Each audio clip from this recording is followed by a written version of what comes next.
Kades, terima kasih waktu yang telah Pak Kades luangkan kepada saya untuk melihat pembimbingan saya di kampus.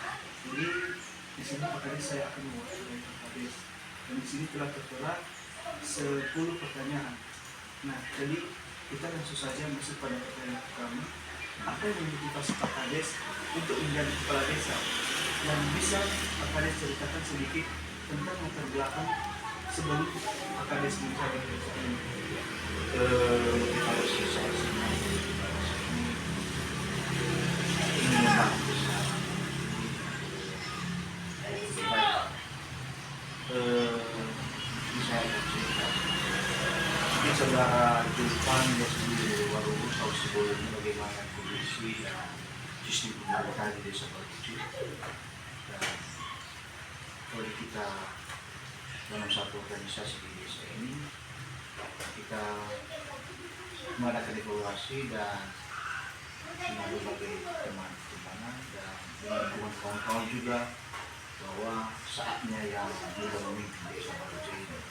Dan dengan motivasi dan dukungan itulah sehingga saya mau menjadi kepala desa di desa Baruci.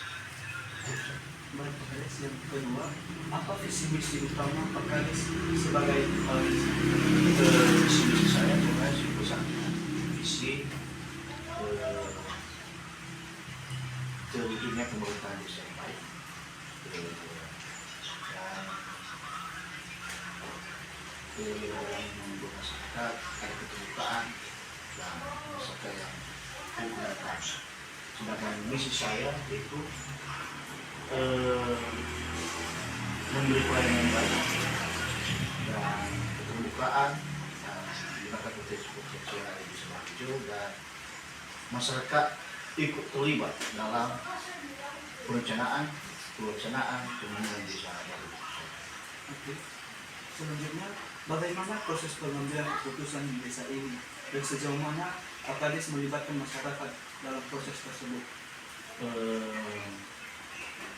Sejauh mana keterlibatan masyarakat dalam pengambilan keputusan dari awalnya apapun pembangunan apapun yang direncanakan semua masyarakat ikut terlibat memberikan saran pendapat bagaimana dan mana yang akan dibangun dan semua itu dilakukan dengan tahapan-tahapan dengan penyusunan PKPD dan APBD dan semuanya dilibatkan dalam bermusyawarah hingga terjadilah mufakat dan kesepakatannya bagaimana pembangunan.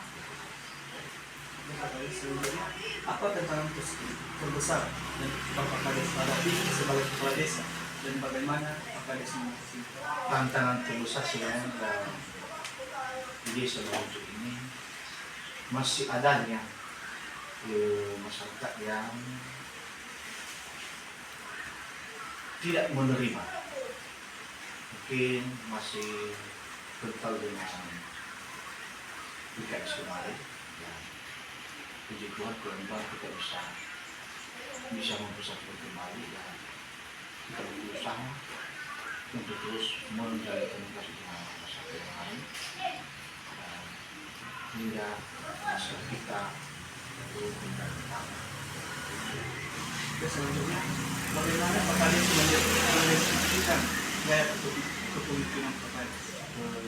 Saya kita akan mengembangkan yang lebih dan melayani masyarakat sehingga apapun yang kita lakukan bisa kita dari masyarakat yang berkesepakatan. Oke, selanjutnya, bagaimana Pak Kades menjaga komunikasi yang baik dengan warga desa dan apa metode atau saluran komunikasi yang Bapak Kades gunakan? Saya menjaga komunikasi dengan masyarakat dan juga di desa ini dengan cara pendekatan dan ikut serta terlibat dalam suatu kegiatan, bahkan ikut lupa sehingga masyarakat di desa Baruci tidak ada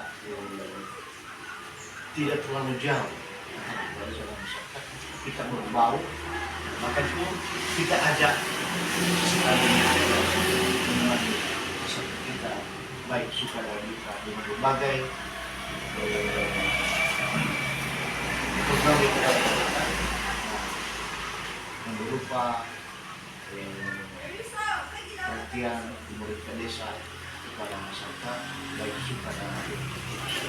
Oke, selanjutnya, bagaimana Bapak Kades memberdayakan masyarakat desa agar lebih mandiri daripada saya? Saya memberdayakan masyarakat desa Maluju, ikut melibatkan mereka apapun itu kegiatan ketika ada membuat program dengan kita. Jadi sebelumnya kita yang ikut serta, apalagi ya kita tahu kawan-kawan kita yang istimewa, nah kita ajak untuk membangun desa Maluju. Oke, selanjutnya, program apa saja yang telah Bapak inisiasi untuk membangun desa dan apa hasil yang sudah dicapai? Puji Tuhan, dalam 1 tahun lebih ini kita telah wujudkan dulu, yaitu visi utama saya kemarin itu air bersih. Dan puji Tuhan ini sudah wujud, dari ujung ke ujung semua menikmati dulu hasil itu dengan air bersih sampai ke rumah warga, dan itu berupa suatu kebersihan dari saya. Nah, puji Tuhan itu dimasukkan dan memang banyak kendala karena tidak semua menerima kebersihan itu, karena masyarakat kita masih ada yang belum move on dari masalah. Selanjutnya, bagaimana Pak Kades mengevaluasi keberhasilan program-program yang Pak Kades jalankan di desa ini?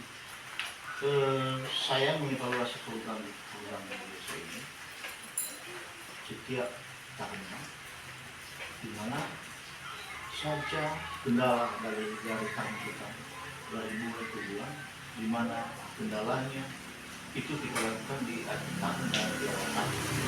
Dan apa yang masih belum maksimal kita laksanakan, kita akan menaik ke depannya. Oke, ini menjadi pertanyaan terakhir Pak Kades. Apa harapan dan rencana Pak Kades untuk desa ini ke depan? Harapan saya sih sesuai dengan visi saya, ini masyarakat desa Maluju ini benar-benar tidak ada lagi perbedaan, tidak ada blok dan masyarakat. Kita rukun dan damai desa ini, apalagi kita di wilayah atau berada di sekitaran ibu kota kabupaten. Kita mau desa Maluju ini maju, dan puji Tuhan dalam 1 tahun sudah 1 tahun lebih kita sudah memimpin desa Maluju. Dari IDM kemarin kita bisa berpindah, puji Tuhan tahun ini kita termasuk desa maju di Kabupaten Nias. Dan harapan saya juga kepada teman-teman, lagi saudara Jupan Yasibu Waru,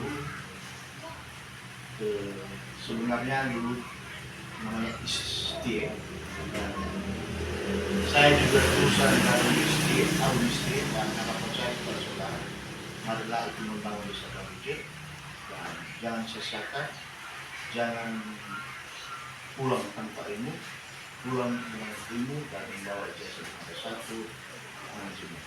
Itu saja. Oke Pak Kades, terima kasih banyak atas waktu dan informasi yang telah Pak Kades salurkan kepada saya. Semoga wawancara ini sangat membantu dan memahami tentang program-program yang ada dalam desa ini ke depan. Dan semoga apa yang menjadi harapan dalam desa kita ini dapat senantiasa tersalurkan bagi masyarakat. Mungkin itu saja Pak Kades. Terima kasih. Terima kasih. Saya yakin saudara Jupan ikut serta membangun desa Maluju. Amin.